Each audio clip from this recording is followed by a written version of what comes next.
Okay, everyone, good morning. You beautiful New Zealanders, we're not Aotearoa rights. New Zealand is the name of our country, not Aotearoa. Let's get that straight.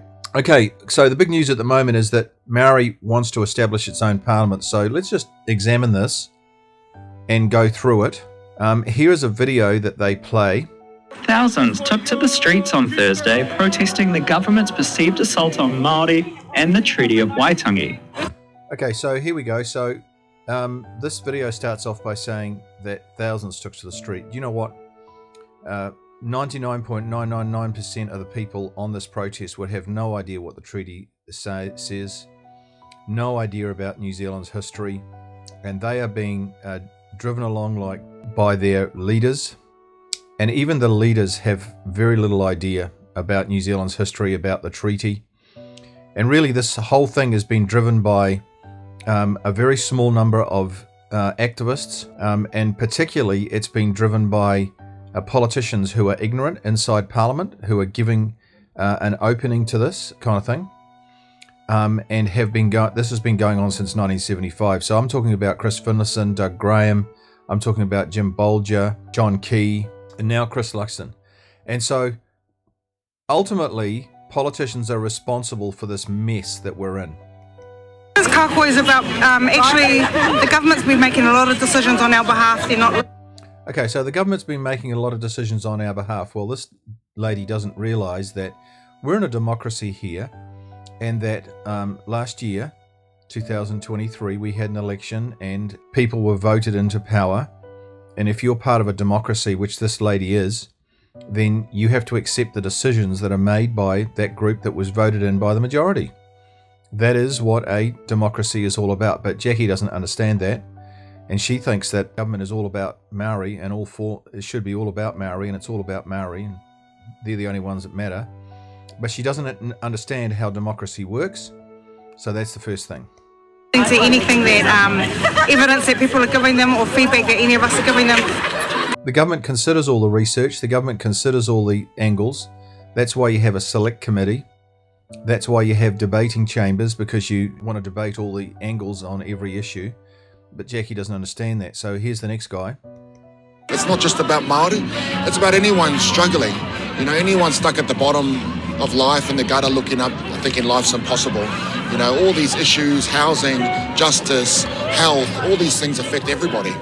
Okay, so he goes through housing, health issues. He goes through justice and so on.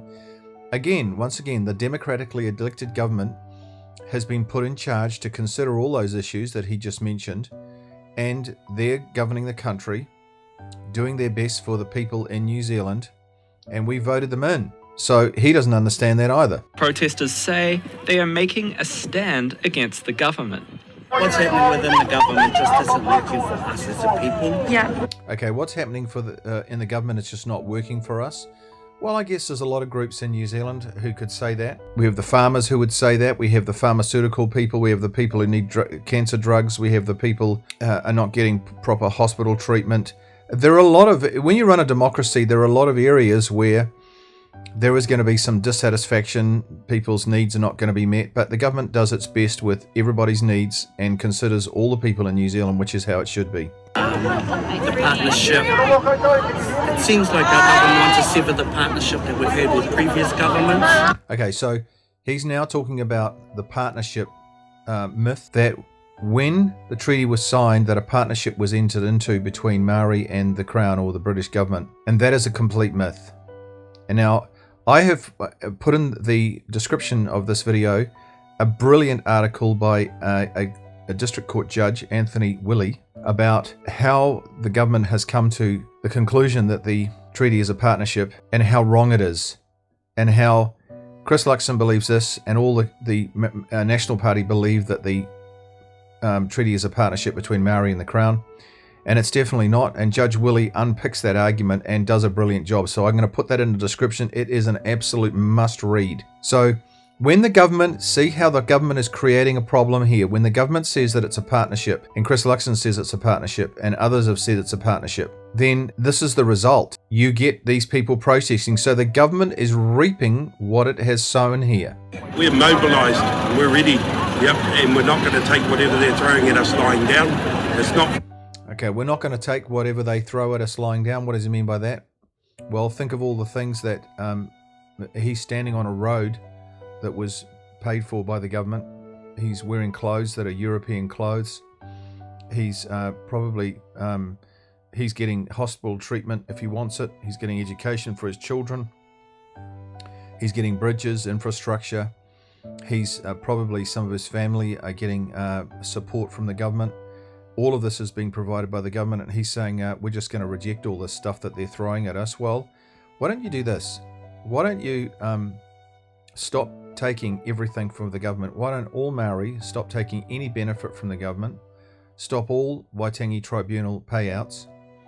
Stop all the giving of land back to Maori. Why don't we stop the whole lot? Because it's the government that's giving you this. You noddy. Rallies from Northland, Auckland to Wellington and Dunedin. Okay, there's a very interesting placard.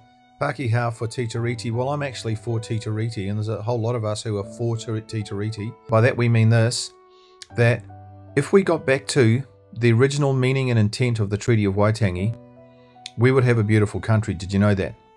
And so I'm a European who's all for honouring Titariti. So what David Seymour is trying to do, and rightly, and we need to get behind him, is he is trying to get the country back to the original meaning and intent, was that all people were to be treated equally. One person, one vote. We live in a democracy because when the British arrived here, they installed a democracy. So we have one person, one vote, all votes of equal value, and everybody's to be treated equally. That is what David Seymour is gunning for, and he is absolutely right. Now, these people who have, you know, here's a sign next to the Pākehā for Titariti. Here's another one that says honour Titariti. These people have no idea that if we truly honoured Titariti, the original meaning of it, then they wouldn't be protesting, because they would be honouring the government. They would be supporting the government. This is what they signed up to. The chiefs did in February the 6th, 1840. They signed up to be loyal to the government. That is the truth. Okay, here is the Kohimarama conference. Kohimarama is a suburb of Auckland, and this is what happened there. In 1860, 112 chiefs met for a month. At the end of the conference, they moved and passed a series of resolutions. Now, many of these chiefs had been at Waitangi on the 6th of February 1840. So they'd had 20 years to think about what they'd done at Waitangi, and they got together in 1860. This is 20 years after the treaty was signed. They met and they passed these resolutions. They were unanimous that they ceded sovereignty to the Queen at Waitangi in 1840. And so this is what it says. This is an actual clip from the notes of that, official notes of that conference. And it says, the proceedings of the Kohimarama Conference, resolutions adopted by the conference on the 10th of August 1860. The chiefs, having assembled in the conference hall Paikea, rose and proposed the following resolution. Notice it's the chiefs. It's all of the 112 chiefs rose, got to their feet. And this is what they said. That this conference takes cognizance of the fact that the several chiefs, 112 of them, members thereof, are pledged to each other to do nothing inconsistent with their declared recognition of the Queen's sovereignty. Look at that. Why doesn't Waititi and co listen to that? And of the union of the two races. In other words, we're one people under one government with one set of laws, one law for all, one person, one vote, all votes of equal value. Also to the discontinuance of all proceedings tending to a breach of the covenant, that's the treaty, here solemnly entered into by them, seconded by that chief there. So they were saying in the second piece of the paragraph there that they're going to do nothing to breach the treaty. Well, I'll tell you what, you know these protests we're having and all this ruckus that Waititi and others are stirring up around the country, they are a breach of the covenant. This is going back to the 1860s to the 1880s, where there was rebellion in New Zealand and where the chiefs were rebelling and the government had to put them down. Mr. McLean then said, let those chiefs of the conference who approve of this hold up their hands. The resolution was carried unanimously. Now, it doesn't get any clearer than that. So what Waititi is doing, he's not honouring the treaty. None of those Maori, those 100,000 Maori who turned up yesterday at Wellington are honouring the treaty.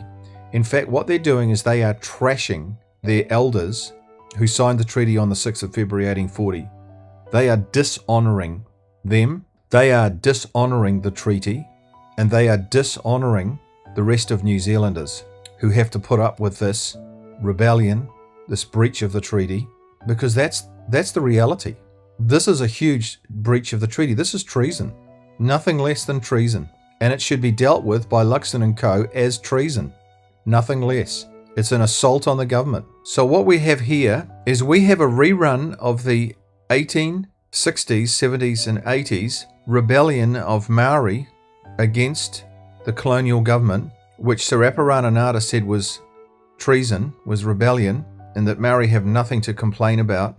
You know, if Saraparananata was alive today, he would say this to Waititi and Co. and all those people who were protesting yesterday. He would say this: "It was the first article of the treaty which transferred the chiefly authority of your ancestors, affecting you and future generations forever. The treaty made one law for the Maori and Pākehā. If you think things are wrong, Mr. Waititi and your wife Kerry, and bad, then blame our ancestors who gave away their rights in the days when they were very powerful." And there's the reference. So Waititi, I want you to memorize that, and your wife. If you think things are bad, then blame your ancestors. Get off the streets and learn your history. Saraparananata also said this: "What remains of the Treaty of Waitangi? What is there in the treaty that Maori can today, 2024, celebrate wholeheartedly with you? Let me say one thing. Clause 1 of the treaty handed over the mana and sovereignty of New Zealand to Queen Victoria and her descendants forever."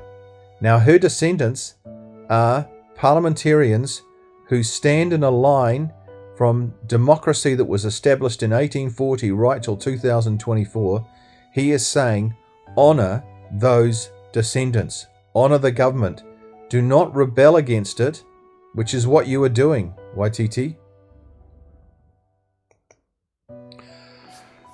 So let's finish with a message to Chris Luxon.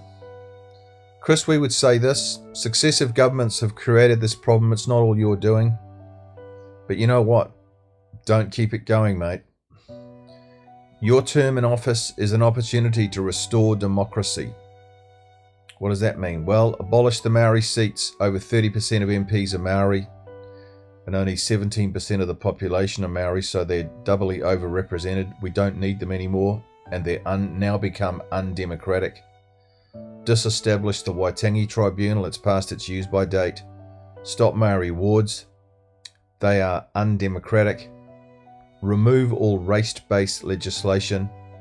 We don't want to become like Zimbabwe and South Africa. Restore the name of New Zealand. We've spent decades building that trade name in the world, and it's got a great name. Keep it. It's got a great reputation. Restore English as the main language. We have 160 cultures here. Those 160 cultures want to learn English. They pride themselves in learning English. Keep it. Restore one person, one vote, and all votes of equal value. When you do these things, Chris, you'll be working for all New Zealanders, including all Maori. This is what you keep saying you want to do. Be strong, Chris. Don't try and please everybody, because in the end, if you do this, you'll disappoint everyone. And that is the truth. Please share this video with everyone everywhere. The mainstream media should be reporting on the issues I am raising in these videos, but they're not. Why aren't they? Well, they're corrupt. Why are they corrupt? They are collaborating with Maori activists, there's no doubt about that. In the final analysis, the people of New Zealand, that's us, have ultimate power, not the politicians. Did you know that? The people can kick out the people in power and they can put them into power. How are we going to do that? Well, awareness is the key to change.